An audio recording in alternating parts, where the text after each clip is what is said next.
Good morning, everyone. It is time for reading, and our skill this week is recounting.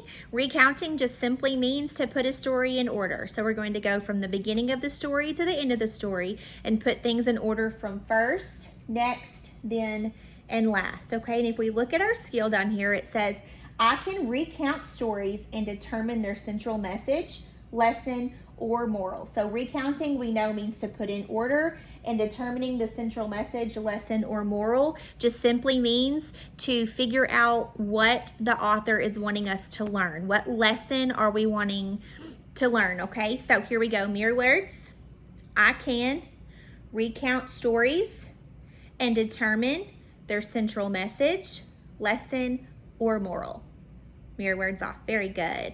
Okay, so we're going to get started by reading a story titled One Good Turn Deserves Another. Okay, so this story comes from Mexico, and it is a folk tale. And a folk tale is a story that has been handed down over many, many, many years. Okay, so as we're reading, we're going to be thinking about putting the events of the story in order from first to last. Okay, here we go. Hop, stop, sniff.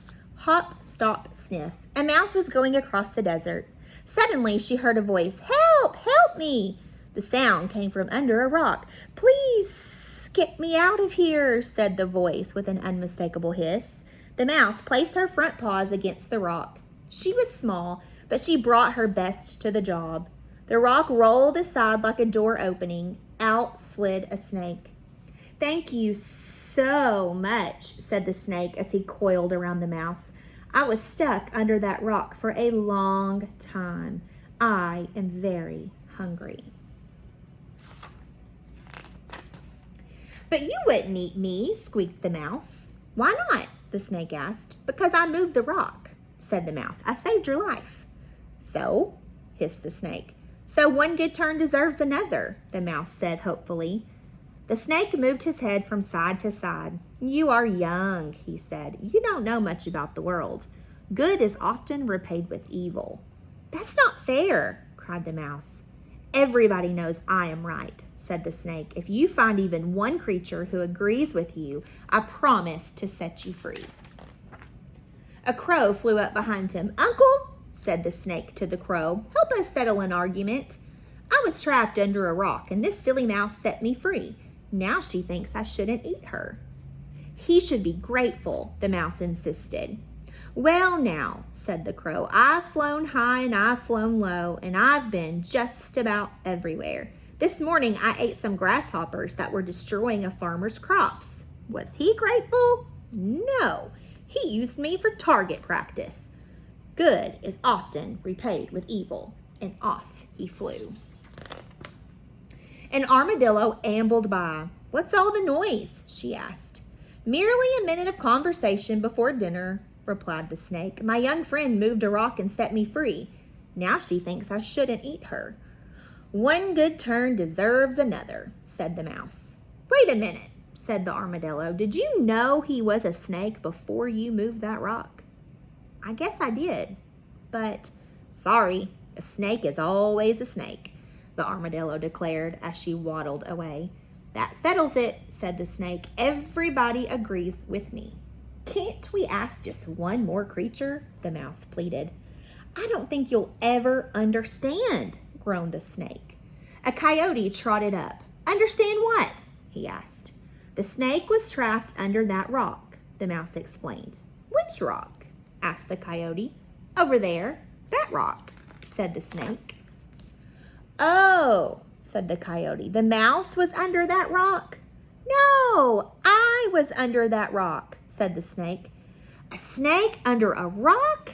Impossible, the coyote snorted. I have never seen such a thing. The snake slid into the hole where he had been trapped. I was in this hole, he hissed, and that rock was on top of me. This rock? The coyote asked as he lifted his paw and pushed the rock on top of the snake. Yes, hissed the snake. Now show him, little mouse. Show him how you set me free. But the mouse was already far away. Thank you, cousin, she called as she ran. I'll return the favor someday. "Yes, indeed," said the coyote. "One good turn deserves another." So that was a fun little story about a mouse and a snake who just couldn't seem to agree on whether or not a good turn deserves another, or whether good was repaid with evil. Okay? So now what we're going to do is we're going to go back through the story and we're going to write out a sentence about what happened first, what happened next, what happened then, and what happened last. Okay, now sometimes your teachers may already have the sentences written for you, okay? I didn't today, but some of your practice that you may have this week, it may already have the sentences put on like a document, and then you have to either drag them in the correct order, or you have to put the number of what comes first, what comes next, what comes then, and what comes last. So there's lots of different ways to practice putting a story in order. Okay, but for today, we are going to be writing our sentences in order, okay? So the very first thing that happened in the story was what? What happened? The mouse freed a snake, okay? So I'm gonna put a number 1 because first is a lot of times noted by a 1, okay? So a mouse sets a snake free from under a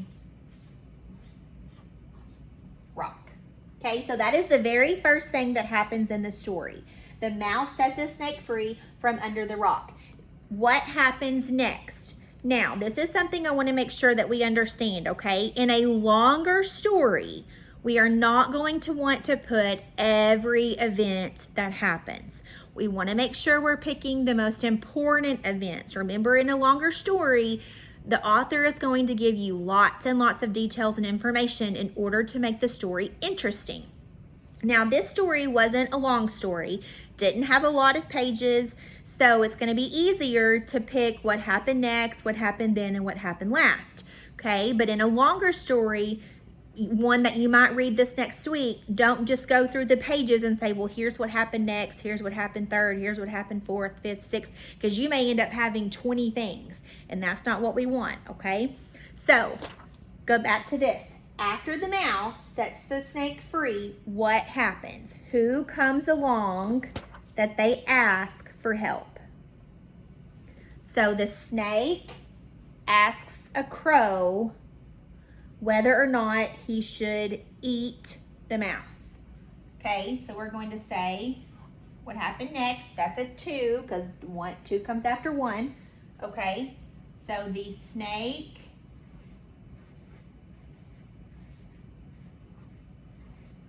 asks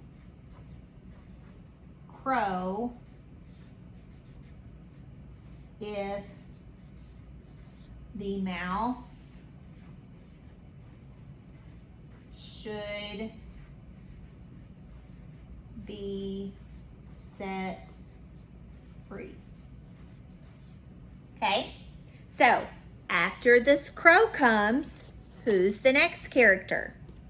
The next character is the armadillo. Remember, the armadillo says, once a snake, always a snake, meaning a snake is going to act like a snake. So never be tricked by that, okay? So we have 1, 2, 3, first, next, then.